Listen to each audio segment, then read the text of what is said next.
my name is Rebecca Berriesa, and I will be starting off our presentation today. Our campaign topic is Real Models Don't Recruit, and presenting will be Cecilia Joseph, Iris Ramirez, Lisa Alcala, myself, and Miranda Sparkman.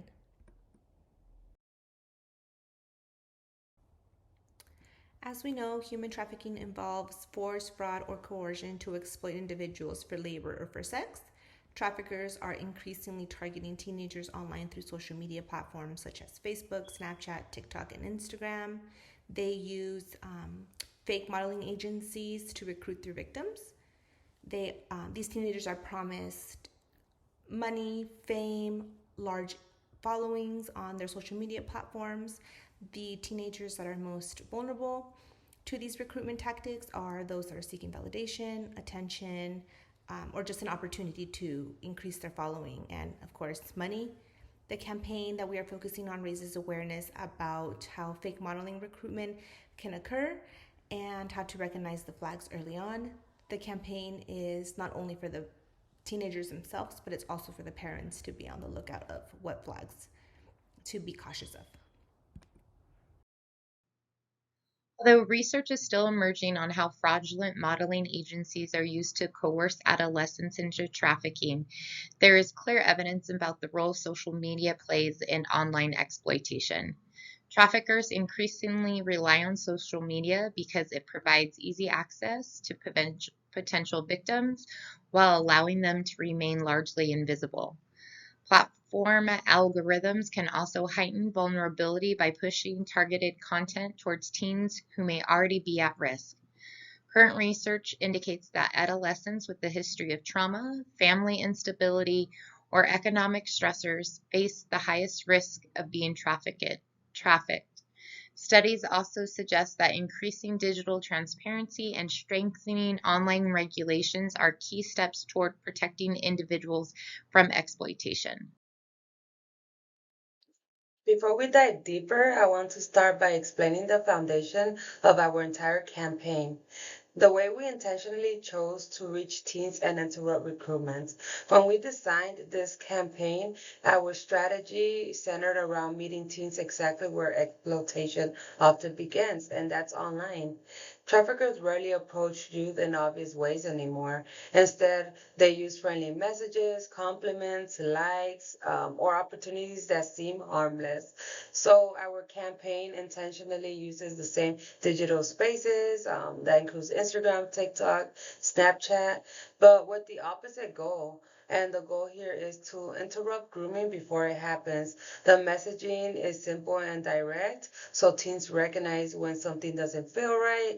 We also chose to use our hashtag Real Models Don't Recruit to unify the campaign and make the message easily shareable. The hashtag helps create visibility and it gives teens a quick reminder that real opportunities never happen through secrecy or private messages.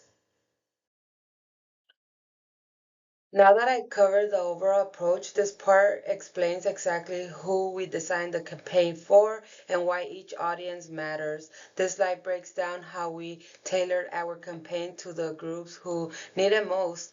Our primary audience is teen girls who are active online and may be seeking attention or validation, which traffickers often target. But we also recognize that parents and caregivers sometimes underestimate how advanced online grooming has become, so they are a major part of our strategy as well. We extended the campaign to schools, church youth leaders, and community partners because they are often the adults teens turn to when something feels confusing or unsafe. And by offering virtual workshops, we removed barriers like transportation and scheduling, making education more accessible. The goal is to create layers of protection by involving everyone who can play a role in keeping teens safe. To support the entire campaign, we created visual tools that are easy to understand, easy to share, and powerful enough to make teens stop and think. The visual aids in our campaign are designed to be clear, accessible, and impactful. Each piece serves a specific purpose. The No DMs graphic is straightforward. It reminds teens that real modeling agencies don't recruit through private messages. The red flags infographic helps both youth and parents quickly recognize warning signs.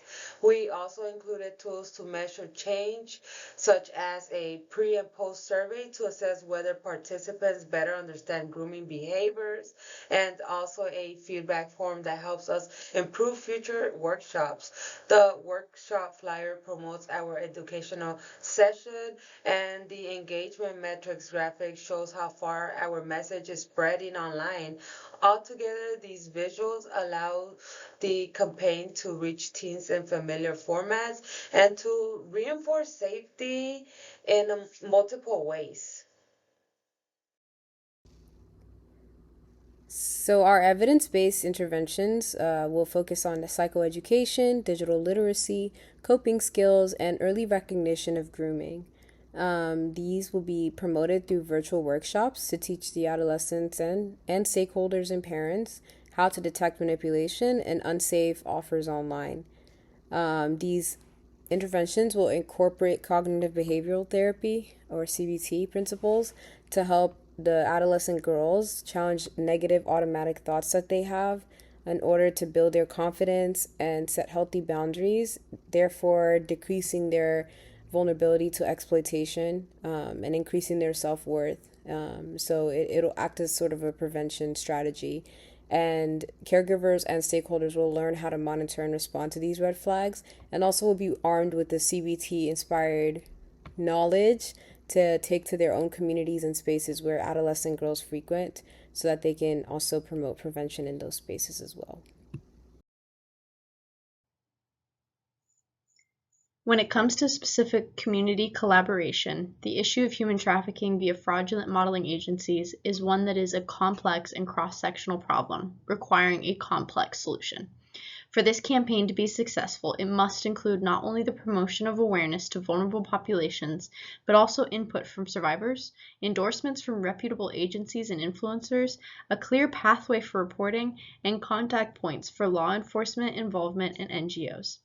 The collective impact model utilizes multiple voices, with its roots set in a centralized infrastructure that shares the common data. Community partners can help distribute materials, reinforce safety messages, and support early intervention through both virtual and physical platforms. This mission requires community engagement and collaboration with so many different units, including law enforcement, survivors, social services, healthcare workers, educational workers, and legitimate modeling agencies, all so that we can grow awareness to the targeted population of teens, their guardians, and the frontline professionals.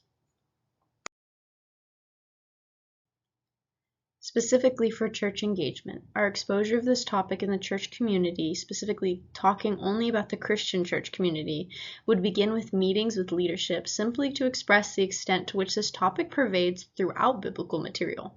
It's witnessed throughout the Old and the New Testament that there is a significant concern by God for victims of trafficking.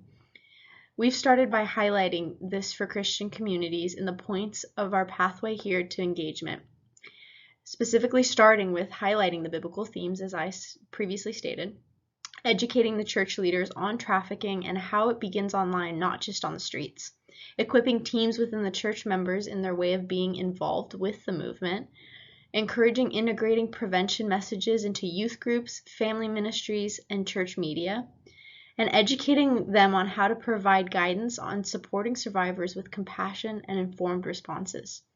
We would seek to support in the production of content and in the spreading of information, as well as seek to continue the conversation of trafficking through media platforms with their youth, their young adults, and their families, all while ensuring there's education on survivor support. Key takeaways to remember. Every teen deserves safety, dignity, and truth. Trust your instincts. Protect the vulnerable. Keep the conversation alive. And when we speak up, we interrupt a trafficker's plan. Real models don't recruit, and our voices protect the ones that can't protect themselves. Thank you. Here we have our references. They represent the research and evidence that informed our campaign, from online grooming patterns to prevention strategies. Each source helped ensure our messaging is accurate, ethical, and grounded in current best practices. Thank you for watching our presentation.